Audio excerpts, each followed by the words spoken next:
नमस्कार। आज हम सब जैक इकोनॉमिक्स का मॉडल सेट 3 पढ़ेंगे हिंदी में। क्वेश्चन नंबर 1 है, आधुनिक अर्थशास्त्र का जनक किसे कहा जाता है? सभी को पता है, आधुनिक अर्थशास्त्र का जनक एडम स्मिथ को कहा जाता है। सेकेंड क्वेश्चन है, राष्ट्रीय आय के माप की 3 विधियों के नाम लिखें। राष्ट्रीय आय के माप की 3 विधियां हैं, उत्पादन विधि, आय विधि और व्यय विधि। नेक्स्ट क्वेश्चन है, आय के चक्रीय प्रवाह के अंतक्षेपण या भरण क्या है? आय के चक्रीय प्रभाव में होना चाहिए, जो कि बाय मिस्टेक के हो गया है। अंतक्षेपण और भरण, इंजेक्शन कहा गया है।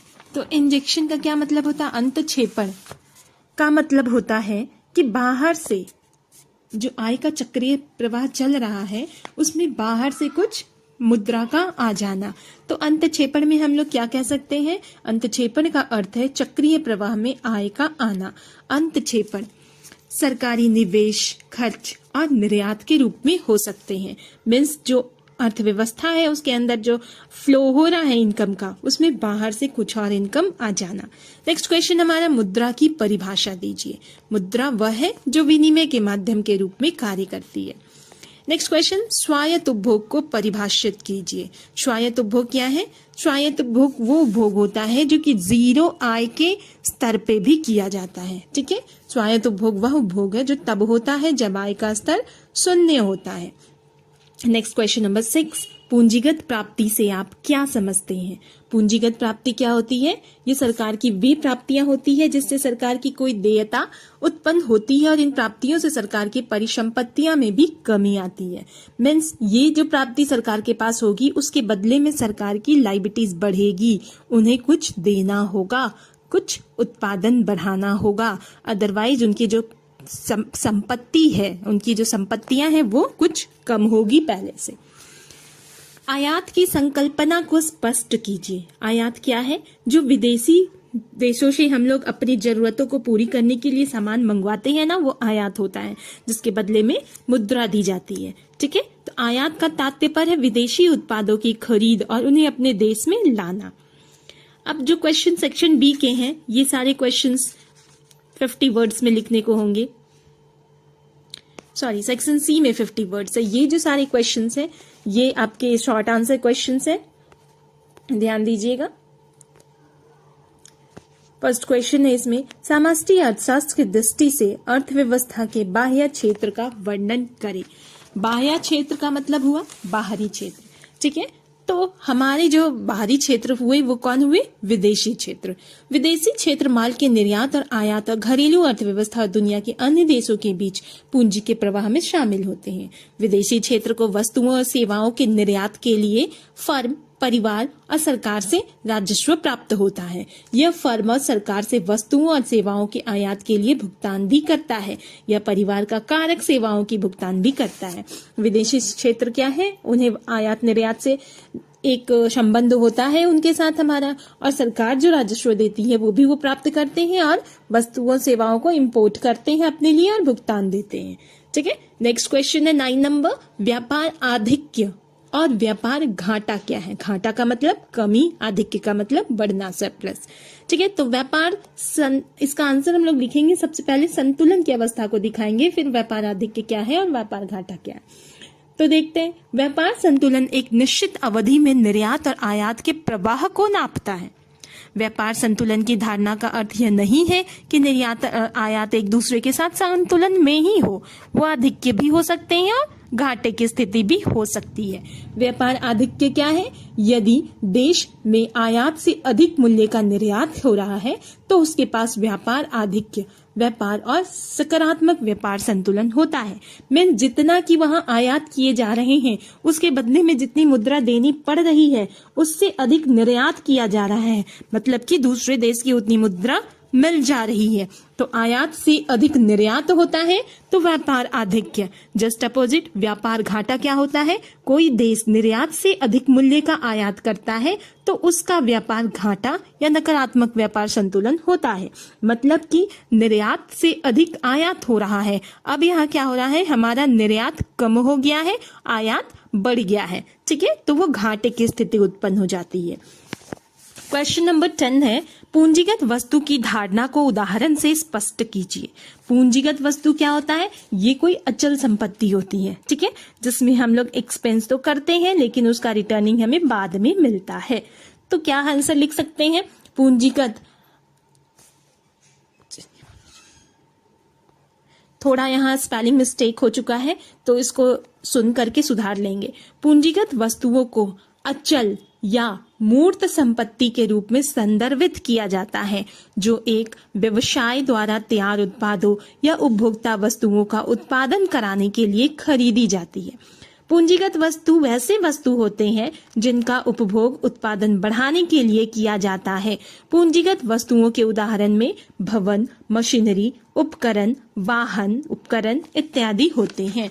मतलब इस ऐसे चीजों पे खर्च किया जाता है जिसको कि हम लोग उत्पादन में यूज कर सके। क्वेश्चन नंबर 11, आवश्यकता के दोहरे संयोग से आप क्या समझते हैं?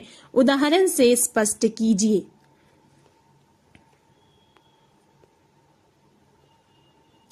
आवश्यकता के दोहरे संयोग की स्थिति कब होती थी? जब वस्तु विनिमय प्रणाली थी, ठीक है।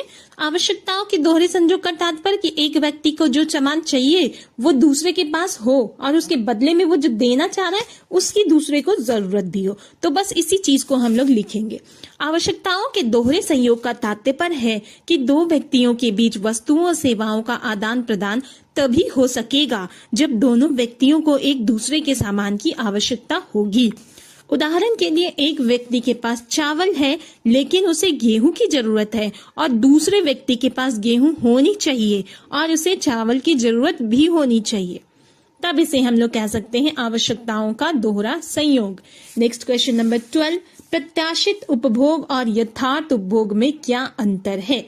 इसका आंसर कुछ इस तरह से लिखेंगे। प्रत्याशित उपभोग से तात्पर्य उस उपभोग व्यय से है जो एक अवधि के दौरान किए जाने की योजना बनाई जाती है, ठीक है। और यथार्थ उपभोग वह उपभोग होता है जो कि एक अवधि के दौरान वास्तव में किया जाता है। नेक्स्ट है हमारा 30 नंबर, सार्वजनिक वस्तु क्या है? यह निजी वस्तु से किस प्रकार भिन्न है? तो सार्वजनिक वस्तु जो सरकार बनाती है और जो सब लोग यूज करते हैं, निजी वस्तु जो प्राइवेट फर्म बनाते हैं और जो खुद के यूजेस के लिए होता है। तो आंसर कैसे लिखेंगे? देखिए ध्यान से। सार्वजनिक वस्तु से तात्पर्य उन वस्तुओं से है जो सभी के उपभोग के लिए उपलब्ध है और एक व्यक्ति द्वारा इनका उपयोग दूसरों के लिए इसकी उपलब्धता को कम या समाप्त नहीं करता। यह सरकार द्वारा समाज को प्रदान किए जाते हैं। सार्वजनिक वस्तुओं के उदाहरण में शिक्षा, बुनियादी ढांचे, प्रकाश स्तंभ, बाढ़ नियंत्रण प्रणाली, ताजी हवा, राष्ट्रीय सुरक्षा, आधिकारिक सांख्यिकी है। मतलब कि उपभोग के बाद वो खत्म नहीं होते, उसको सब लोग उपभोग कर सकते हैं, बहुत लोग उसको यूज करते हैं, तो वो सार्वजनिक उपभोग होता है, सार्वजनिक वस्तु होता है। अब निजी क्या है इसका देखिए डिफरेंस। पहला डिफरेंस क्या होगा? सार्वजनिक वस्तुओं का उपयोग सामूहिक तौर पे किया जाता है जबकि निजी वस्तुओं का उपयोग निजी तौर पे किया जाता है। सार्वजनिक वस्तुओं के उद्देश्य सार्वजनिक और समाज कल्याण तथा उपभोग की पूर्ति करना है जबकि निजी वस्तुओं का उद्देश्य निजी कल्याण की पूर्ति तक ही सीमित होता है। नेक्स्ट क्वेश्चन है, व्यापार संतुलन किसे कहते हैं? इसके कितने प्रकार होते हैं? व्यापार संतुलन क्या होता है और इसके कितने प्रकार होते हैं? तो आंसर लिखेंगे कुछ इस तरह से। व्यापार संतुलन या व्यापार शेष के अंतर्गत आयातों और निर्यातों का विस्तृत वर्णन रहता है। व्यापार शेष आयातों और निर्यातों के अंतर को स्पष्ट करता है। दूसरे शब्दों में किसी देश के कुल दृश्य निर्यात और कुल दृश्य आयात के मूल्य का जितना अंतर होता है उससे उस देश का व्यापार शेष कहा जाता है। इसका फॉर्मूला क्या होगा? दृश्य वस्तुओं का निर्यात माइनस दृश्य वस्तुओं का आयात। अब कितने प्रकार के होते हैं? तो 3 प्रकार के होते हैं। कौन कौन से 3 प्रकार? अनुकूल व्यापार संतुलन, प्रतिकूल व्यापार संतुलन और समान व्यापार संतुलन, साम्य व्यापार संतुलन। अनुकूल क्या होता है? अनुकूल व्यापार संतुलन से आशय उस स्थिति से है जब आयातों की तुलना में निर्यात अधिक होता है, ठीक है। निर्यात अधिक होगा, निर्यात इज ग्रेटर देन आयात, that means export is greater than import, तो उसे अनुकूल कहेंगे। Just opposite, export is less than import, तो उसे प्रतिकूल कहेंगे। प्रतिकूल व्यापार संतुलन में का आशय उस स्थिति से है जब निर्यातों की तुलना में आयात अधिक होता है। थर्ड है हमारा साम्य व्यापार संतुलन। ये यहाँ गलत हो गया, सामने हो गया है, उसको ठीक करके लिखेंगे। साम्य व्यापार संतुलन से अभिप्राय विदेशी व्यापार की उस दशा से है जिसमें किसी वर्ष में देश के आयातों का मूल्य निर्यात राशि के बराबर होता है। Means export is equal to import होता है, तो वो साम्य व्यापार संतुलन होता है। अब जो क्वेश्चन है सेक्शन सी का, इसमें से आपको कोई 5 क्वेश्चन ही करने होंगे और ये लॉन्ग टाइप आंसर क्वेश्चन होंगे। ठीक है, फर्स्ट क्वेश्चन है निम्नलिखित को परिभाषित कीजिए। सकल घरेलू उत्पाद, इसी को कहा जाता है जीडीपी। क्या होता है ये? एक लेखा वर्ष में किसी देश की घरेलू सीमा में सभी उत्पादकों, अब वो वहां के रेसिडेंट्स भी हो सकते हैं, नॉन रेसिडेंट्स भी हो सकते हैं, ठीक है, विदेशों में भी वहां के निवासी अगर कोई अर्निंग कर रहे हैं तो उसको भी हम लोग इसमें लेंगे। सामान्य निवासियों तथा गैर निवासियों द्वारा जितनी भी अंतिम वस्तुओं और सेवाओं का उत्पादन होता है उसकी कीमत के जोड़ को सकल घरेलू उत्पाद कहा जाता है। सेकेंड है मूल्य ह्रास। मूल्य ह्रास मीन्स मूल्य में कमी आना। जब किसी संपत्ति का मौद्रिक मूल्य समय के साथ उपयोग, टूट फूट या अप्रचलन के कारण घट जाता है तो इस कमी को मूल्य ह्रास के रूप में मापा जाता है। ठीक है, कुछ चीज पुराना मॉडल हो गया, टूट गया, घिस गया, तो उसमें उसके मूल्य में कमी आ जाती है, इसी को मूल्य ह्रास कहते हैं। थर्ड है उपभोक्ता वस्तुएं। जिन वस्तुओं से प्रत्यक्ष रूप से उपभोक्ता की आवश्यकता की तृप्ति हो जाती है उन्हें उपभोक्ता वस्तु कहते हैं, जैसे रोटी, फल, दूध, वस्त्र इत्यादि। दूसरे शब्दों में उपभोग के लिए अंतिम उपभोग करना किए जाने वाले सामानों को उपभोक्ता वस्तु कहते हैं। जिसको हम लोग यूज किए तो हमारी जो नीड्स है वो फुलफिल हो गई और वो चीजें भी खत्म हो गई तो दोबारा उसको हम यूज नहीं कर सकते, तो वो उपभोक्ता वस्तुएं होती हैं।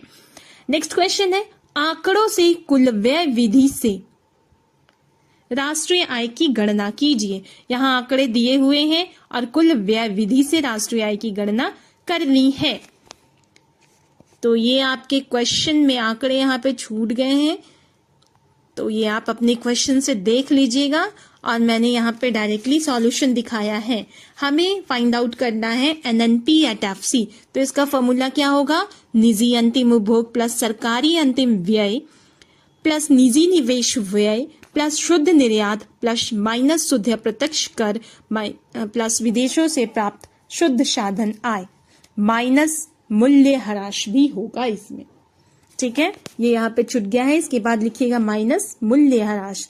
ध्यान रहे जब हम लोग कुल व्यय विधि से राष्ट्रीय आय की गणना करते हैं तो जितने भी खर्चे हैं वो सारे खर्च को जोड़ दिए जाएंगे और इसमें लेस क्या होगा?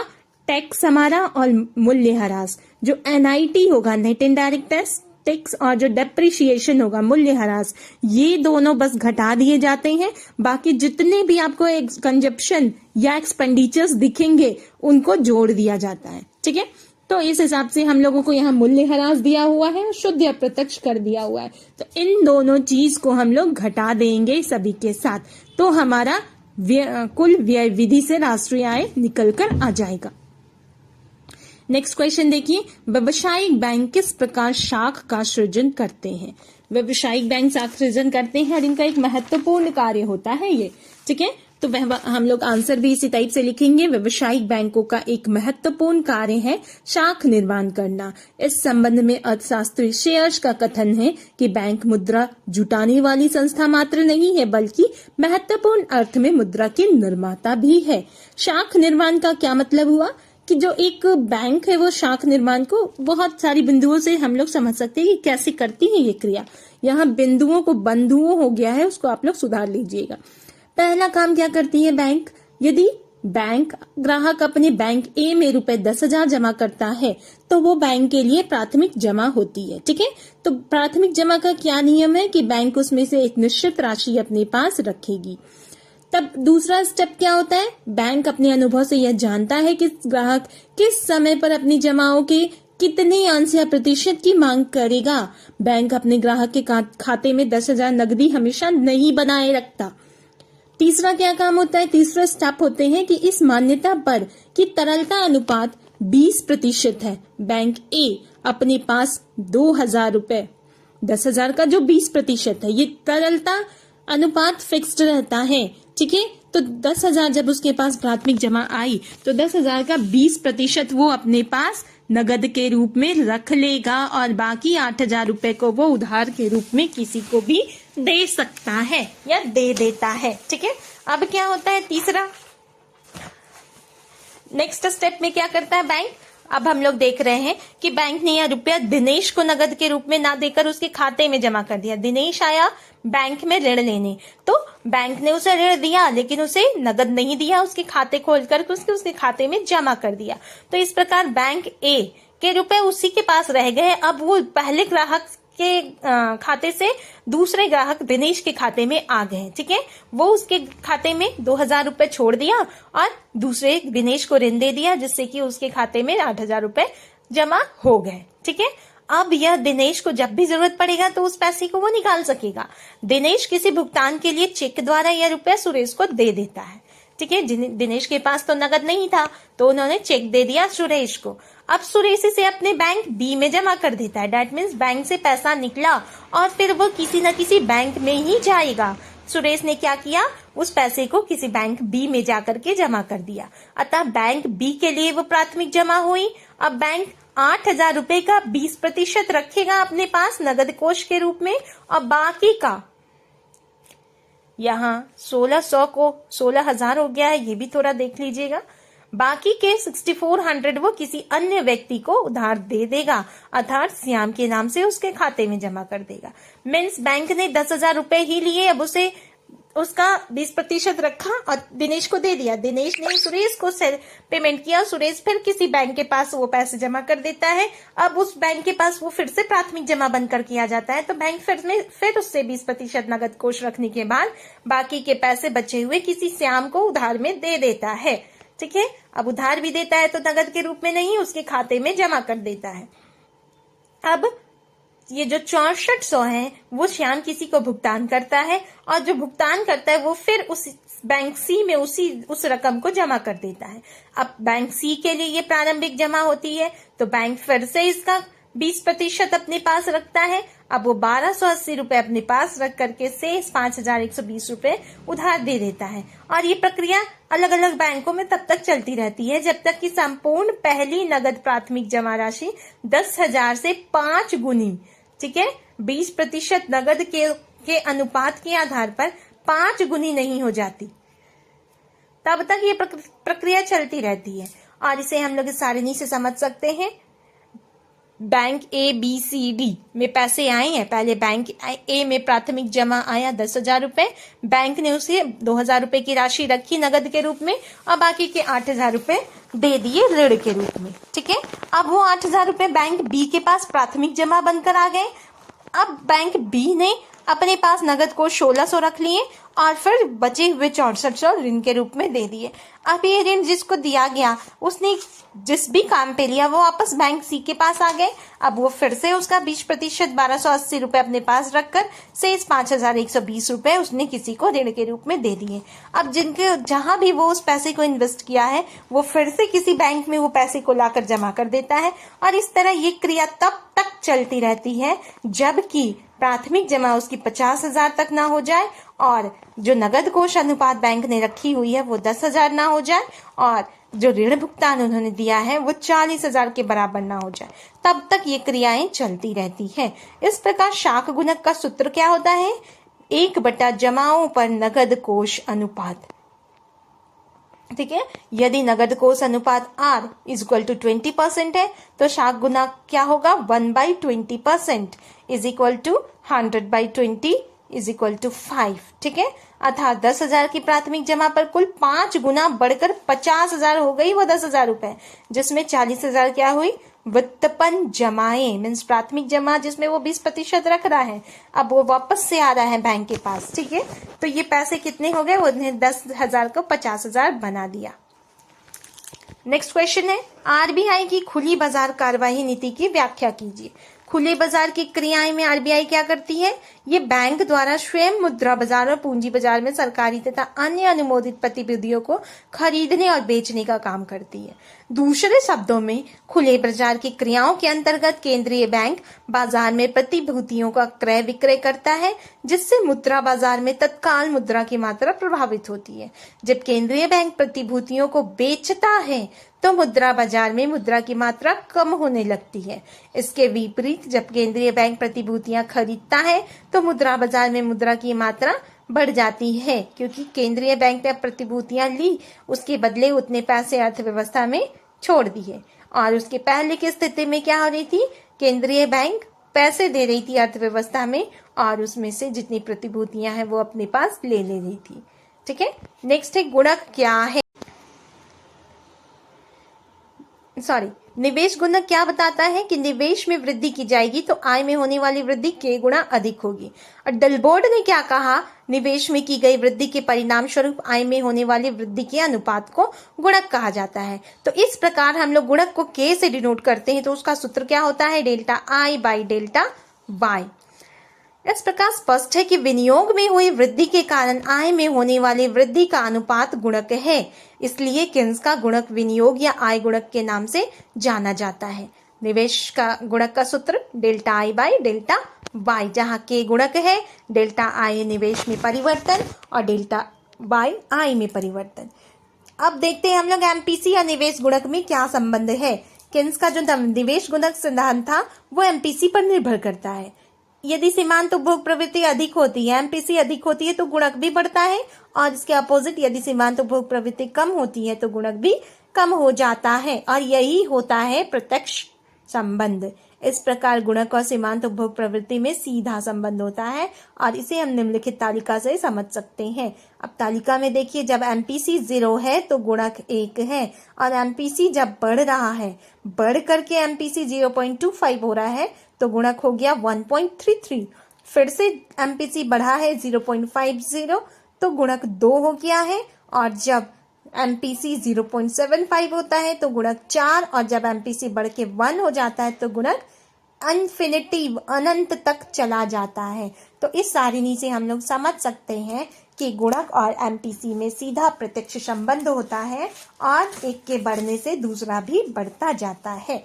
तो इस तरह से हमारा मॉडल सेट 3 कंप्लीट हो गया। आप सभी से ध्यान से सुनेंगे, अच्छे से पढ़ेंगे और अच्छा रिजल्ट करेंगे। धन्यवाद।